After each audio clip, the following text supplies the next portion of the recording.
அடுத்தது 2017 7வது வினா வந்திருக்கு என்னன்னா சிஎம்ஓஎஸ் பேட்டரி. சிஎம்ஓஎஸ் பேட்டரின்ற சிஎம்ஓஎஸ் நினைவகத்தின் பிரதான பயன்பாடு பின்வருவனத்துல எது கேட்டிருக்கோம். ஓகே பாப்போம். சிஎம்ஓஎஸ் பேட்டரி இதுல அப்ப இந்த சிஎம்ஓஎஸ் பேட்டரி இந்த நினைவகம் சில முக்கியமான விஷயங்களை வச்சிருக்கு. அது என்னென்னு பார்த்தா டேட் டைம் நேரம் திகதிய வச்சிருக்கு. ரெண்டாவது பூட் ஆர்டர். சில பேருக்கு இந்த பூட் ஆர்டர் என்னன்னு தெரியும். என்னன்னு பார்த்தா நிறைய இருக்கு. இப்ப இன்னும் ஒரு எக்ஸாம்பிள் சொல்றேன். இப்ப ஒரு ஹார்ட் டிஸ்க் எடுத்து ஹார்ட் டிஸ்க நாங்க பார்ட்டிஷன் பண்ணி வச்சிருக்கோம்.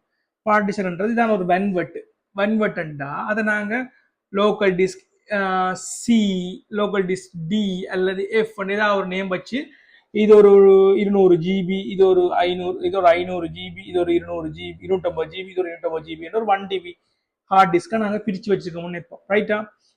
அப்படி பிரித்து வச்சிருக்கிறோம். இதுல விண்டோஸ் சிக்குள்ள கூடுதலாக என்ன செய்வோம், ஏதாவது ஒரு பணி செயல்முறையை நாங்கள் நிறுவி வச்சிருப்போம். விண்டோஸ் இருக்கலாம் அல்லது லினக்ஸா இருக்கலாம். இப்படி ஏதாவது ஒரு பணி செயல்முறையை இங்க நாங்க இன்ஸ்டால் பண்ணி நிறுவி வச்சிருப்போம். ரைட்? ஓகே. மற்றதுல வேற ஃபைல் பாட்டோ படங்களோ என்னவோ சர்வ் பண்ணியிருப்போம். அப்போ பூட் ஆர்டர்ன்றது இந்த பார்ட்டிஷன் சில நேரம் ஒன் பண்ணிக்கல முதலாவது விண்டோஸ் இந்த ஹார்ட் டிஸ்கோட ப்ரியோரிட்டி பார்ட்டிஷன்ல இருக்கு. அப்ப இப்படி ஒரு ஹார்ட் டிஸ்க் ஆர்டர் இருக்கு ஒன்று. இன்னொரு ஹார்ட் டிஸ்க்ல இதே மாதிரி வேற பார்ட்டிஷன். இது ஹார்ட் டிஸ்க் 1. ஹார்ட் டிஸ்க் 2ல வேற பார்ட் டிஸ்க் வேற ஆர்டர்ல இருக்கலாம். எங்களுக்கு ஃபர்ஸ்ட் இந்த ஹார்ட் டிஸ்க் 1 தான் நாங்க ரன் பண்ண வேண்டியிருக்கும். அப்போ தான் சரியான விண்டோஸ் ஆர்டர்ல ரன் ஆகும். 2 ஹார்ட் டிஸ்கை கொடுத்தா இதுல விண்டோஸ் இல்லை, அப்ப சரியான லோடு இருக்காது. அப்ப இதுவும் அங்க பூட் ஆர்டருக்கு இருக்கு. அப்ப இது எங்களுக்கு ஒரு என்ன சொல்றது டீப்பர் கூட அட்வான்ஸ் இது நாங்க பார்க்க தேவையில்லை. So CMOS battery date and time, boot order, மற்றது ஹார்ட்வேர் கன்ஃபிகரேஷன், மற்றது இந்த பயோஸ் செட்டிங்களையும் வச்சிருக்கு. ஹார்ட்வேர் கன்ஃபிகரேஷன் அந்த பயோஸ் செட்டிங்ஸ் கொஞ்சம் வச்சிருக்கு. ரைட்? அப்ப டேட் அண்ட் டைம், பூட்டோட ஹார்ட்வேர் கன்ஃபிகரேஷன்ஸ், பயோஸ் செட்டிங்ஸ் இந்த சிஎம்ஓஎஸ் வச்சிருக்கு. ஓகே. கம்ப்யூட்டர் நாங்க பவர் ஆன் பண்ணினோன பயோஸ் இயங்குது. பயோஸ் இயங்கி சிஎம்ஓஎஸ் சிஎம்ஓஎஸ் இருக்கிற இந்த செட்டிங்களை பயன்படுத்தி கம்ப்யூட்டர் ஹார்ட்வேர் ரன் ஆகுது. பிறகு விண்டோஸ் லோட் ஆகி எங்களுக்கு ஒரு கம்ப்யூட்டர் வருது ஸ்கிரீன்ல. ஓகே.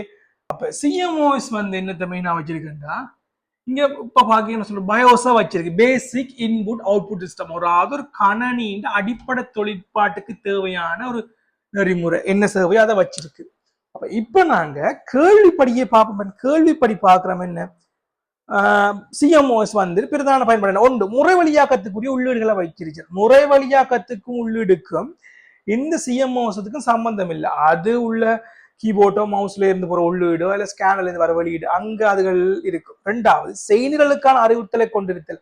ஒரு ப்ரோக்ராம் ஒரு செய்திகளுக்கான அறிவுறுத்தல் இன்ஸ்ட்ரக்ஷனை இது ஒன்றும் கொண்டிருக்க வேண்டிய அவசியம் இல்லை இங்க. மூன்றாவது பணி செயல்முறையை ஏற்றுவதற்கு வெளியே வழங்குதல். அப்ப பணி செயல்முறையை லோட் பண்றதுக்கான வெளியே வழங்க வேண்டிய அவசியம் இதுக்கு இல்லை. அப்ப இதுவும் அதுக்கான விடை இல்லை. வெளியீட்டுக்கான தகவல்களை வச்சிருக்க போற ஆளும் இல்லை. அப்ப இது சிஎம்ஓஎஸ் பயோஸை வச்சிருக்குதுண்டா தொடக்குதல் செய்முறைக்கான அடிப்படை உள்ளீட்டு வெளியீட்டு முறை பயோஸ் அமைப்புகளை வச்சிருக்குது. அப்ப சிஎம்ஓஎஸ் நினைவகம் இத பயோஸா வச்சிருக்கின்றத நினைவுல வச்சிருந்தா சரி. இந்த கேள்விக்கு இதுதான் சரியான பதில். ஓகே. 2027 ஒரு வினா ஒன்று வந்திருக்கு. என்னண்டா அது சின்ன வினாதான். சாரி 2017 27வது கேள்வியா வந்திருக்குது. என்னண்டா பாடசாலை ஒன்றில் மாணவர் கல்வி நடவடிக்கைகளை மேம்படுத்துவதற்கு அவர்களுக்கு வகுப்பலகை டேப்லெட் கணிகள் வழங்கப்பட்டுள்ளன. இந்த நோக்கத்தை அடைய மிக பொருத்தமான செயற்பாடு பின்பற்றினது. டேப்லெட்டை வச்ச இந்த மாணவர் கணிமயப்படுத்தப்பட்ட கல்வி பொருள்களை பதிவிறக்கம் செய்தல் உண்டு. பொழுதுபோக்குக்கான காணொலிகளை பார்த்தல் அது வராது. பொழுதுபோக்குக்கு காணொலியை பார்க்கறதுக்காக உங்களுக்கு டேப்லெட்டை பள்ளிக்கூடத்தில் வழங்க போறது இல்லை. மூன்றாவது நண்பர்களுக்கு இடையில் உடனடி செய்தி அனுப்பல். நீங்க ஸ்கூல்ல தந்த டேப்லெட்டை வச்சு வாட்ஸ்அப்லயோ இன்ஸ்டாகிராம்லயோ உடனடியாக மெசேஜ் பண்ண போற அவசியம் தேவையில்லை. அப்ப பண்ணவும் கூடாது. பிளாக்ஸ் எழுதுறது, வலைப்பதிவுகள் எழுத வேண்டிய தேவை உங்களுக்கு இல்லை. அப்படி எழுதவும் அவசியம் இல்லை. 4வது கேம்ஸ், கம்ப்யூட்டர் கேம்ஸ், கணினி விளையாட்டுகளும் விளையாடக்கூடியது. சின்ன ஒரு கேள்வி, ஒரு டெப்லெட் உங்களுக்கு வழங்கப்பட்டா அதை பயன்படுத்தி கணினி பயப்படுத்தப்பட்ட கல்வி பொருட்களை பதிவிறக்கம் செய்ய வேண்டியதா இருக்கு. கல்வி சம்பந்தமான என்னவோ அதுகளை கல்வி பாடசாலையோ அல்லது ஏதாவது ஒரு கல்வி சார்ந்த நிறுவனத்தால் ஒரு டிவைஸ், ஒரு ஊடகம் ஒன்று வழங்கப்பட்டால் கல்வி சார்ந்த நடவடிக்கைகள் தான் அவர்கள் தொடர வேண்டுமே தவிர அனாவசிய செயல்களில் ஈடுபடக்கூடாது. அப்ப இதுக்கு சரியான விட முதலாவது. ஓகே ஓகே எங்களுக்கு வந்து இப்ப 2018 வந்த 18வது கேள்வி. ஸோ 2018 வந்த 18வது கேள்வி என்ன சொல்லுதென்றா, 1969 முதன்முறையாக ஒரு மனிதனை சந்திரனின் மேற்பரப்பில் இறக்குவதற்கான விண்வெளி பயணத்தை கருதுக. இம்முழு நிகழ்வும் இலங்கையிலும் ஐக்கிய அமெரிக்க அரசுகளிலும் உள்ள பல வர்ணனையாளர்களினால் இலங்கை வானொலியில் ஒளிபரப்பப்பட்டது. பின்வரும் நிகழ்வுகளில் எது அதி உயர் தகவல் பெருமானத்தை காட்டுகின்றது? ஓகே, ஸோ ரைட், இப்படியான கேள்விகள் வரைக்குள்ள இப்ப ஆம்ஸ்ட்ராங் வந்து சந்திரனில் கால் எடுத்து வைக்கிறாருண்டேக்கு இல்ல. இப்ப தகவல்ற பொன்விதி என்று இருக்கு, தகவல்ற பெருமதி என்று இருக்கு. இப்ப என்னன்னு சொல்றேன்டா, ஒரு தகவல் கிடைக்கப்பெற்ற நேரத்தில் தான் அதோட பெருமதி வந்து உயர்வா இருக்கு. அதாவது தகவல்ற நேரம் அதிகரிக்க அதிகரிக்க அதோட பெருமதி குறைவடைந்து கொண்டே செல்லும். இந்த கேள்விப்படி சந்திரனில கால் வைத்தது என்று சொல்லி கேட்கல, சந்திரன் கால் வைக்கிறது என்று சொல்லி கேட்கல. ஒவ்வொரு விடையா பார்ப்போம். இப்ப விண்வெளி ஓட்டத்தை கொண்டு சென்ற ராக்கெட்டை செலுத்துவதற்கான கீழ்கணிப்பு கவுண்ட் டவுன். அப்ப இந்த ராக்கெட் போய்க்குள்ள கவுண்ட் டவுன் ஒன்று ஸ்டார்ட் பண்ணித்தான் ராக்கெட் வந்து ஸ்டார்ட் ஆகி போகும். அந்த கவுண்ட் டவுன் பார்த்தா அது வந்து இல்லை.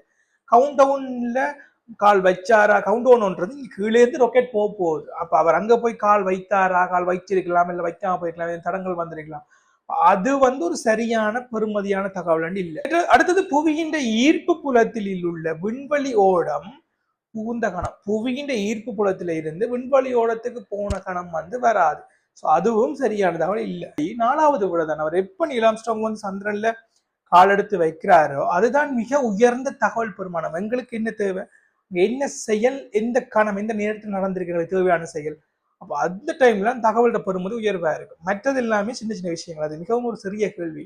மற்ற விட எல்லாம் எங்களுக்கு பார்த்தாலே தெரியும் அது வந்து சரியான விட இல்லைன்னு. ஓகே, 2018 20வது வினா வந்திருக்கு. என்னன்னா 3 கூற்று தந்திருக்கு. ஒன்று ஏ வந்து என்ன சொல்லியிருக்கண்டா, பின்வரும் கூற்று கருதுக சொல்லி போட்டு அந்த கூற்றுல செல்லுபடியானவை அப்படின்னு கேட்டிருக்கு. ஏ சொல்லியிருக்கு, ஒரு வாகன சேவை நிலையத்தின் மூலம் கணனியில் உள்ள நுகர்வோர்களின் பிரத்யேக தகவல்களை காப்புறுதி முகவருக்கு வழங்கல் நுகர்வோர்களின் தனியமை பற்றிய பிரச்சனையாகும். பிரைவசி என்றது. இப்ப பிரைவசி என்றா என்ன, தனியமைன்னு சொல்லி பிரைவசி. சோ தனியமை பிரைவசி என்றா என்னண்டா, இப்ப நீங்கள் வந்து இப்ப நாங்க வந்து இப்ப ஏதாவது ஒரு வாகனம் வாங்க போகல, எங்களோட பெயர், முகவரி, தொலைபேசி இலக்கம், வீட்டு இலக்கம், இது சம்பந்தப்பட்ட சில தகவல்களை அந்த வாகன சேவை நிலையத்துக்கு நாங்க வழங்குறோம். ஓகே, அந்த டைம் இது எங்கட பிரைவசி, எங்கட தனிப்பட்ட விவரங்கள். அப்ப எங்கட அனுமதி இல்லாம எங்கட சம்பந்தப்பட்ட விடயங்களை அவர் இன்னொரு நிறுவனத்துக்கோ இல்லை இன்னொருவருக்கோ வழங்குறது முறையற்ற வேலை. அப்ப இதன் அடிப்படையில பார்த்தீங்க என்ன சொல்லியிருக்குன்னா, இன்சூரன்ஸ் கம்பெனிக்கு அந்த டீட்டெயில்ஸை வழங்குறது ஒரு பிரைவேசி சம்பந்தப்பட்ட, எங்க பிரைவேசி, எங்க டீட்டெயில்ஸ் வந்து அங்க போகப்படுது. இது சரியான விட. ஏனென்றா இப்படி வழங்குறது வந்து எங்களோட பிரைவசியை பாதிக்கும். ரைட்டா? அப்ப ஏ வந்து இங்க சரியானது. களவு பிரச்சனையாகும். இதை நாங்க முதல்ல ஆல்ரெடியே பார்த்துட்டோம். பிளகரிசம், பைரசின்றதுல முதலே கொஞ்சம் பார்த்திருக்கோம். இப்ப இது என்ன விஷயம்டா, காப்பிரைட் என்று சொல்றது, காப்பிரைட் பதிப்புரிமையில காப்புரிமை சொல்ற காப்பிரைட், காப்பிரைட் கண்டென்ட் சொல்றது. இப்ப உதாரணமா இப்ப நான் வந்து யூடியூப் சேனல்ல ஏதாவது ஒரு பேக்ரவுண்ட் மியூசிக்ல ஏதாவது ஒரு பாட்டு ஒன்றை பயன்படுத்த போறேன். ஆனா அந்த பாட்டு வந்து இளையராஜாவோ இல்ல எஸ்பிபியோ யாராவது ஒருத்தரால இசையமைக்கப்பட்ட பாடப்பட்ட ஒரு பாடல். அந்த உரிமம் வந்து அந்த காப்பிரைட் வந்து அவர்கள்ட்ட இருக்குது என்றா, அவர்களுக்கு சொந்தமான பாட்டு என்று சொல்லி அவர்கிட்ட காப்பிரைட் இருக்கா, அல்லது ஏதாவது ஒரு தனிநபர் ஒரு பாட்டை ரிலீஸ் பண்ணி அதுக்கு ஒரு காப்பிரைட் காப்புரிமை எடுத்து வச்சிருந்தாருந்தா அது சம்பந்தமான கண்டென்ட் அதுகளை வந்து நான் பாவிக்கிறதுக்கு நான் அவரோட அனுமதி பெற்றிருக்கணும். அவரோட அனுமதி இல்லாம பாவிக்கல. அப்ப பைரசின்ற அதுதான். இப்ப மென்பொருளை பொறுத்தவரை ஒரு நிறுவனம், இப்போ மைக்ரோசாஃப்ட் வந்து நிறைய விண்டோஸ் சம்பந்தமான நிறைய ஆப்ரேட்டிங் சிஸ்டம் விண்டோஸ் புதுசு புதுசாக விட்டு கொண்டிருக்கு. அதே மாதிரி சில அடோப் பண்றது, அடோப் ஃபயர்ஃப்ளை, போட்டோஷாப், ப்ரீமியர் ப்ரோன்ற மாதிரி நிறைய மென்பொருளை விட்டு கொண்டிருக்கு. அப்ப இப்படி சம்பந்தப்பட்ட மென்பொருள்களுக்கு காப்பிரைட் இருக்கு, காப்புரிமை இல்லை பதிப்புரிமை அவர்கள்ட்ட தான் இருக்கு. அவர்கள்ட்ட அனுமதி இல்லாம அதை நாங்கள் கிராக் பண்றதோ அல்லது கிராக் மீன்ஸ் அதை அதோட பேமெண்ட் முறைப்படி செலுத்தாம அதை நாங்கள் ஷேர் பண்றது அல்லது யூஸ் பண்றது அல்லது தவறான முறைகளில் பயன்படுத்துறது, இது எல்லாமே ஒரு பைரசிக்கு உள்ள வரக்கூடிய விஷயங்கள். அப்போ பியும் வந்து சரியான விட